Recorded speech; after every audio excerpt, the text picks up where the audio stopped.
What's going on, guys? The one, the only Water Cool Full with my buddy John, and we're going to talk about experiences here at CES. Talk about 2016. And we're going to tell you some products that we saw that we found interesting, might want to take a look into. So go ahead, and what do you think, John? So we just got back from the Asus Media Room here at the Trump Hotel on the Las Vegas Strip, and Asus basically showed off their new Z170A motherboards. They still have their new X99 boards for 2016 under wraps. They said they're going to probably announce those later on in Q1 or the beginning of Q2, depending on when Intel decides to release its flagship Broadwell E platform for enthusiasts. So we're looking forward to that. We're waiting for that announcement. Looking forward to some 14 nanometer overclocking on the new platform. Other than that, Asus also showed off their new Zenfone Zoom, the world's thinnest 3x optical zoom smartphone. It's going to be on sale February 1st for $399, which is a pretty decent price point for a phone that has a 3x optical zoom, and a pretty decent IPS display at that. So other than those two things, I'm going to hand it back over to Jason. Alright, we went to the LG conference, CES 2016, and the main reason I wanted to go there was because of the TV, and I have never seen a TV look so good, so clear. Again, it's what, 98 inches, 4K IPS. So that was a 98-inch 8K, super 8K. ultra high definition, which LG is branding Super UHD because they want to get as far away from Samsung on their naming scheme as possible. And they're also they're teaming up with like Amazon, YouTube, Hulu, Disney to bring out the true pictures that the artists or filmmakers want you to see in the film. They were doing, I believe it's the Sun Solaris explosions going on the sun. They're showing that by NASA. NASA is actually using that. Yeah, I'd like to add that NASA is going to be one of the first major television networks to broadcast in 4K ultra high definition beginning this year, and I believe that will be available on some of the major television providers, including DirecTV. Right. Let's see what else. What else did we see on? They had some little things for the CES, basically open floor. They had some games on there. Looked pretty cool.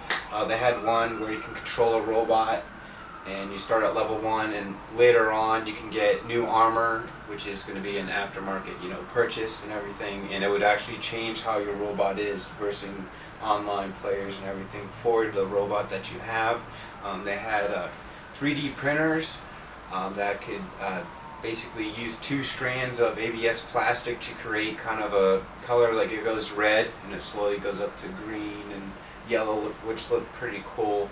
A lot of drones were quite popular at CES. I know they're really pushing for that. Yeah, and one of the big trends in drones this year is apparently the ability to record in 360-degree views as well as in 4K. So a lot of the new manufacturers will be attaching 4K cameras to their drones. We're going to see how the FAA, how they're going to handle that. I know if you don't have your drone registered and they find out who you are, you can probably get some big fines going against FAA regulation.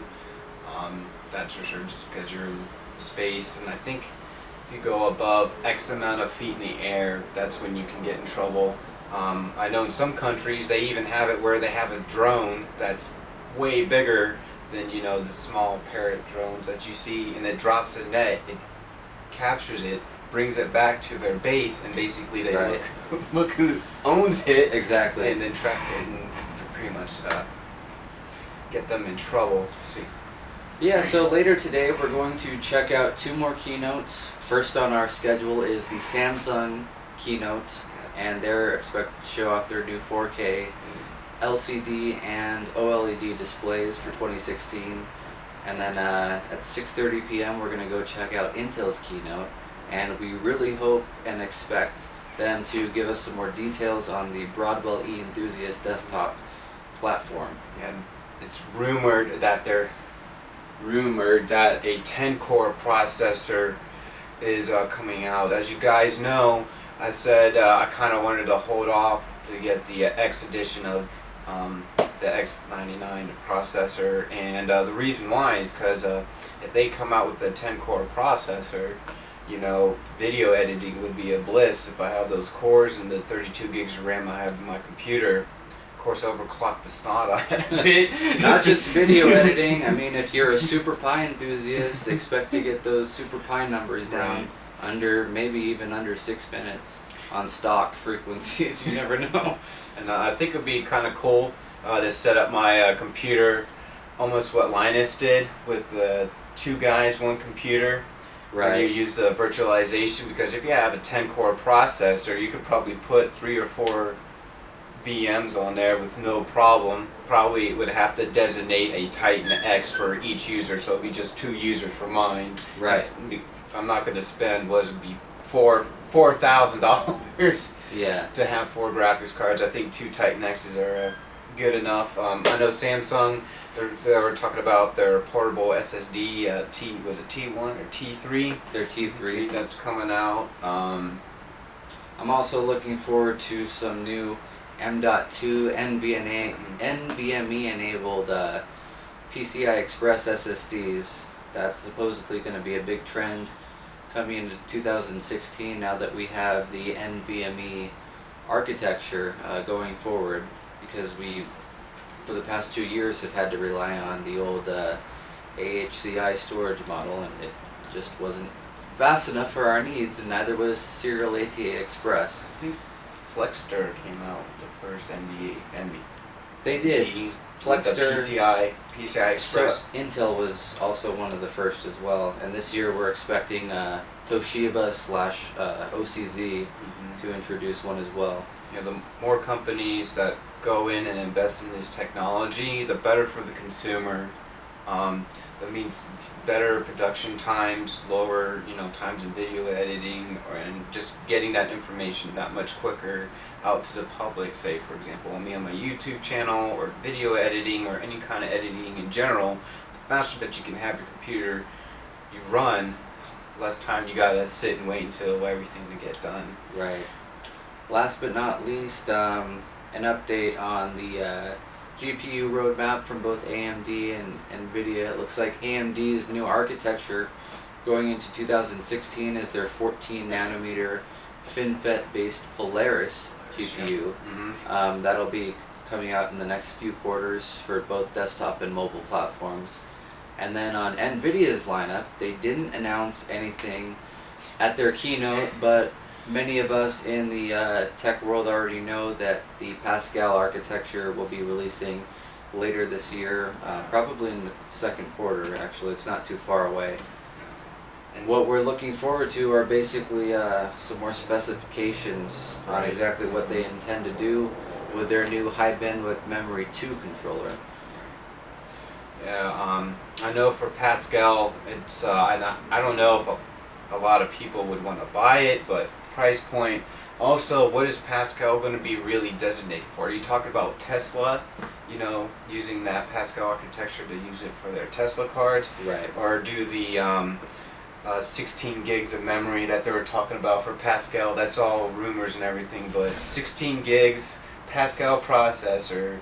Most people don't even have 16 gigabytes of DDR memory for their systems. Yeah. So yeah, I know a lot of people are still running the older systems, the X58s, you know, 1366. I've had that platform and then moved on to X79, and now I'm slowly moving on to X99. But, you know, if you look at it, those systems are still viable today. They may not be as fast, right, you know, but they're still, they get the job done. Absolutely. I mean, the Nehalem architecture is going on 7 years now, launched in November of 2008 along with the X58 platform, and here we are 7 years later, and we're still on the LGA 2011 version 3 X99 platform, but One of the big issues facing both AMD, Intel, and all the other chip manufacturers going forward is a slight plateau in Moore's Law.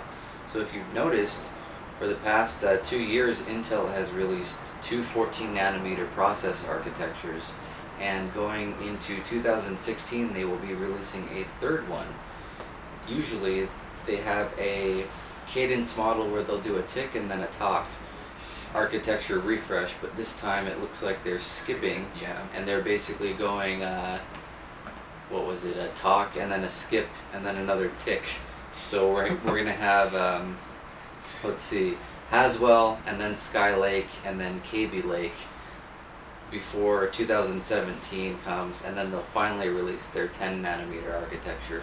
Yeah, unless something else changes to confuse us more to understand what's going Exactly. on. So there's been a slight speed bump in Moore's Law. That's been evident over the past 3 years or so, I'd say. Since the beginning of 2012, going into 2016, this will be year 3.5 for Moore's Law to start catching up and getting rid of those speed bumps. Yeah. Sweet.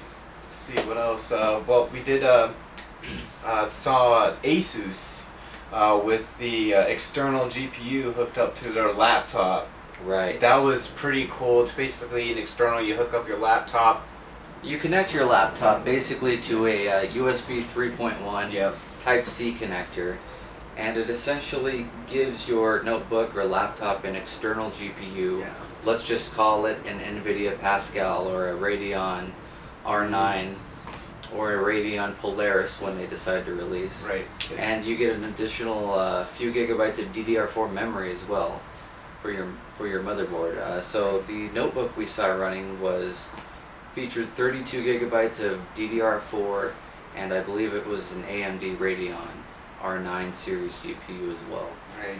Yeah. And this is almost kind of if you look at MSI last year at CES, they had the box where basically you would hook up your laptop and to that external GPU, Right. and then you'll be able to use that. But now with this, you can add more RAM to it. It connects to your computer, and it allows you Yeah. to be more resourceful.